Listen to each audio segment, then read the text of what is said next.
clona melo. Apa menyenu ko ina mojio.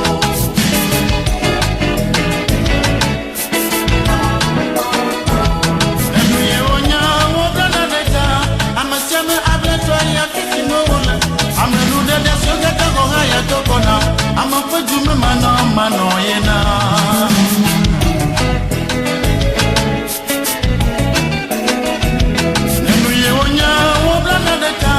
Amesame abletwa ya fisimola.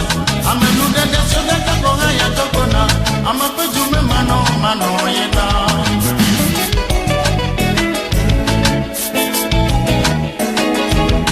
Apamanya nuwo blana de tao. Apamanya wu ye odonao. Apamanya nuba gbe klona melo. Apamanya nuwo ko ina mojio.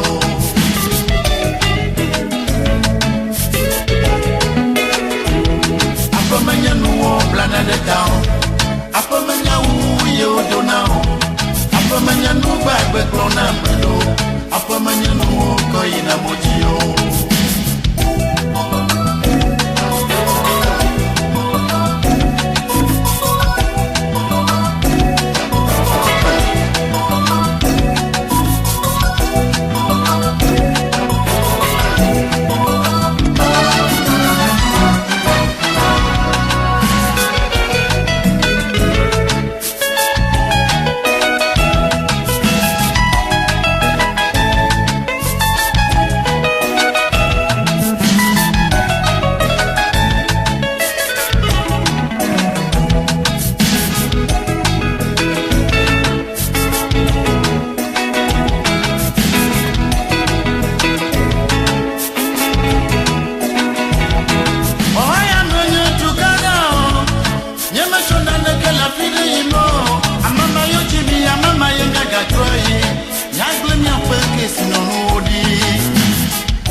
Chona neke la fide